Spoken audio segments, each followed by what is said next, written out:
Salli wa sallim ya salam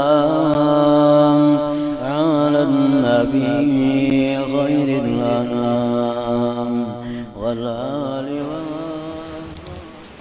Allah datangkan atas engkau wahai pemula nural bidayah, cahaya bidayah.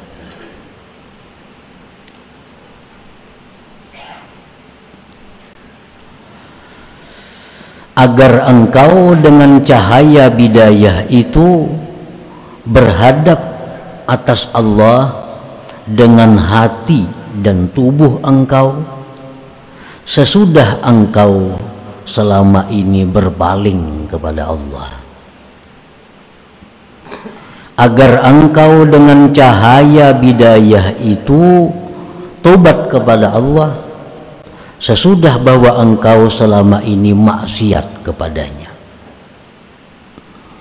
dan agar engkau dengan cahaya bidayah itu ingat kepada Allah sesudah bahwa engkau selama ini lupa dan lalai kepada Allah. Nah, para muhibbin rahimakumullah, ada manusia yang mana manusia ini lari daripada Allah. Orang ini 100% kehidupannya itu untuk urusan-urusan duniawi. Orang ini hidupnya 100% hanya menunaikan nafsu kesenangannya. Nah, lalu orang ini diberi Allah nurul bidayah. Diberi Allah nurul bidayah. Maka orang tersebut berbalik menghadap kepada Allah dengan hati dan tubuhnya. Orang yang selama ini maksiat kepada Allah, orang yang selama ini suka berbuat dosa, begitu diberi Allah nurul bidayah ini, maka dia tobat kepada Allah. Dia kembali kepada Allah. Orang yang selama ini lalai kepada Allah, begitu diberi Allah orang ini nurul bidayah, maka orang ini selalu ingat kepada Allah Subhanahu wa ta'ala. Nah, para muhibbin rahimakumullah,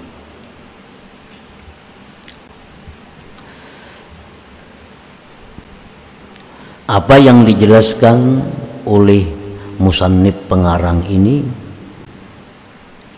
sangat sering kita lihat, sangat sering kita buktikan. Orang yang dulunya kada tahu apa-apa tentang agama, sekalinya kembali kepada Allah. Nah, maka orang ini sebenarnya diberi Allah nurul bidayah. Orang yang selama ini kada tahu dosa, kada tahu maksiat, selalu dilanggarnya, ternyata orang ini akhir-akhirnya kembali kepada Allah. Nah, maka orang ini dapat pemberian Allah nurul bidayah itu. Nah, para muhibbin rahimakumullah, kenapa sebabnya Allah Subhanahu wa ta'ala memberi orang ini nurul bidayah itu? Orang yang selama ini berpaling lari daripada Allah ternyata kembali.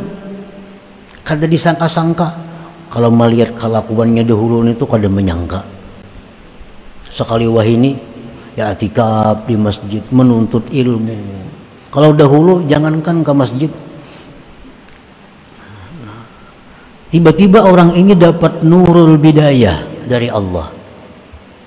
Nah, kenapa sebabnya sehingga Allah memberikan orang ini nurul bidayah itu? Para ulama mengatakan wadzalik imma bisababiz dzurriyyatit thayyibah. Ada kalanya itu sebabnya adalah orang ini punya zuriat yang baik, keturunan yang baik. Mungkin kainya kah dahulu orang saleh, datuknya kah dahulu itu orang yang wali. Apalagi Mbah Datun itu, abahnya datuknya kah anak saleh umpamanya, sehingga cucu buyutnya ini diberikan Allah nurul bidayah itu, berkah keturunan.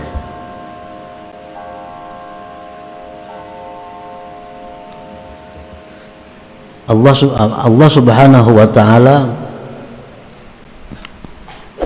di dalam surat Al-Kahfi ada menceritakan tentang demikian itu. Dan Rasulullah sallallahu alaihi wasallam bersabda, "Innallah yahfadus salihah bi sab'atin min dzurriyyatihi." Hadis ini dibuat dalam tafsir Al-Qurtubi. Sesungguhnya Allah Subhanahu wa ta'ala memelihara orang saleh itu pada 7 generasi keturunannya.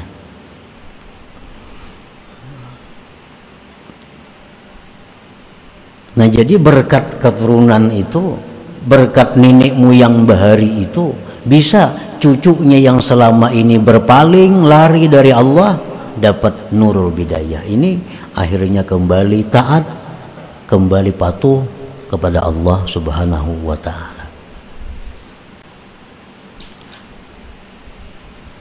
Au kasratis sadaqah, sebabnya, atau orang ini banyak sedekah.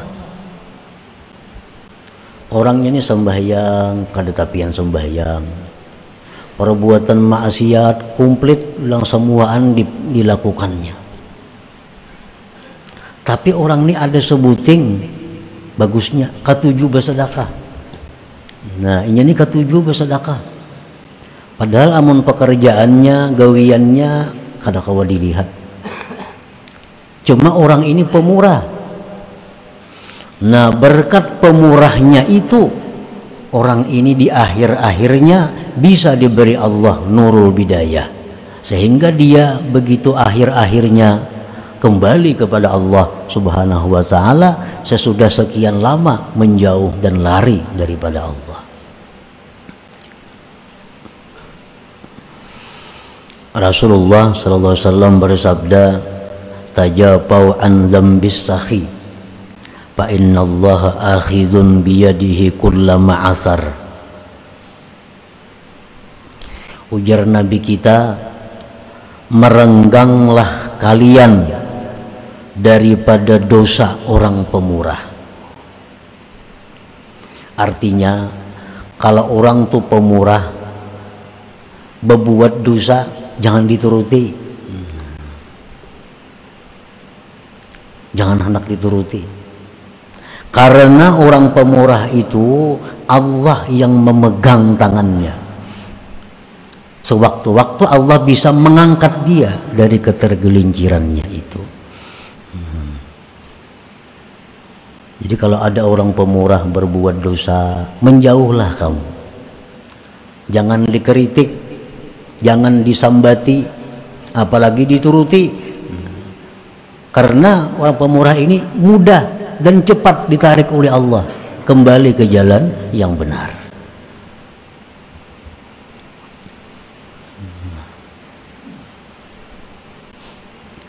Au hubbis salihin, atau cinta orang saleh.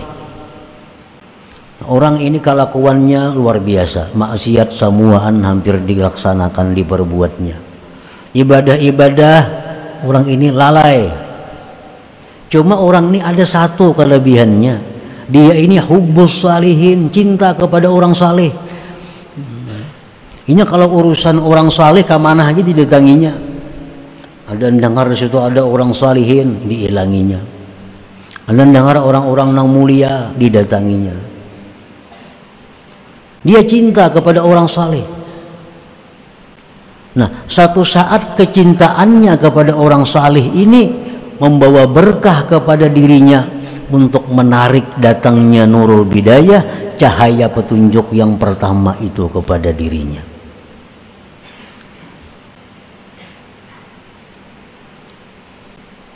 Orangnya sembahyang kada, sembahyang kada, puasa kada.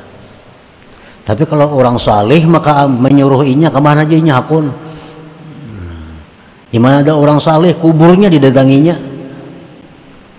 Nah ini orang berkat kecintaannya kepada orang saleh itu mengundang nurul bidayah datang kepada dirinya itu.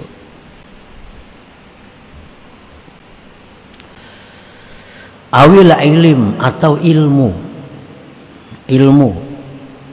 Orangnya sekolah pesantren tamat, kitab bisa membaca, orangnya alim, tapi nya kada kau mengamalkan ilmu. Sembahyang aja mbahnu sembahyang banu kada, menipu orang mau juga, padahal orangnya alim nih.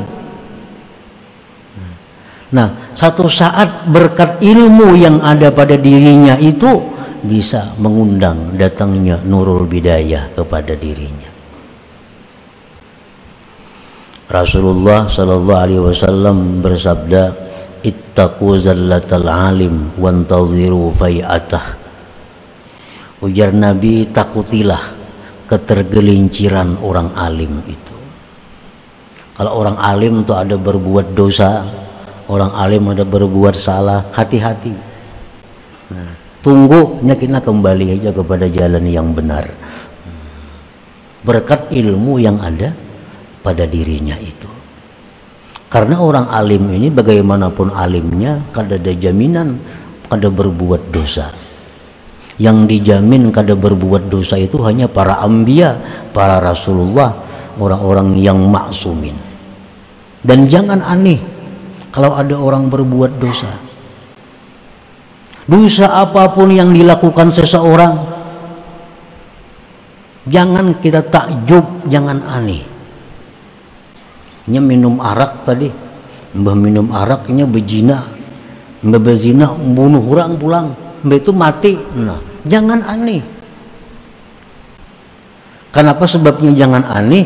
Karena kullu bani Adam ini khata, tiap-tiap manusia itu berbuat salah. Jangan kita merasa heran orang-orang berbuat dosa. Tapi yang kita aneh, yang kita heran itu adalah orang yang berbuat dosa tapi tidak tobat kepada Allah. Nah ini aneh ngarannya. Dan Nabi kita mengatakan wa khairul khatta'in, sebaik-baik orang yang berbuat dosa adalah orang-orang yang kembali kepada Allah Subhanahu wa ta'ala.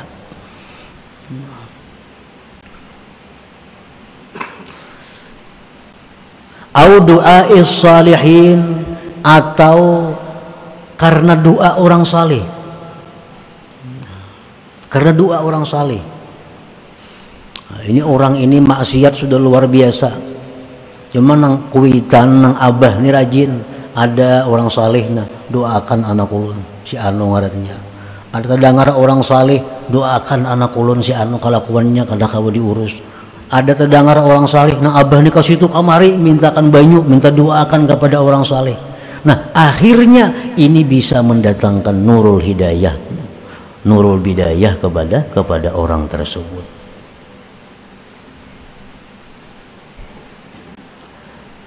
Au bi musibatin asabathu, atau suatu musibah yang menimpa dia. Ini orang nih kelakuannya macam-macam maksiat, dapat musibah, hartanya habis, awak terus sihat garing. Nah, bisa sadar orang ini. Nah, bisa dia sadar, datang nurul bidayah kepadanya, maka dia tobat dan kembali kepada Allah. Nah, para muhibbin rahimakumullah. Jadi nurul bidayah ini cahaya pertama yang datang dari Allah kepada seorang hamba, itu dapat merubah watak, merubah kelakuan hamba yang dulunya lari kepada Allah menjadi datang kepada Allah, yang dulunya maksiat tobat kepada Allah, yang dulunya lalai ingat kepada Allah, karena dapat cahaya bidayah daripada Allah Subhanahu wa ta'ala.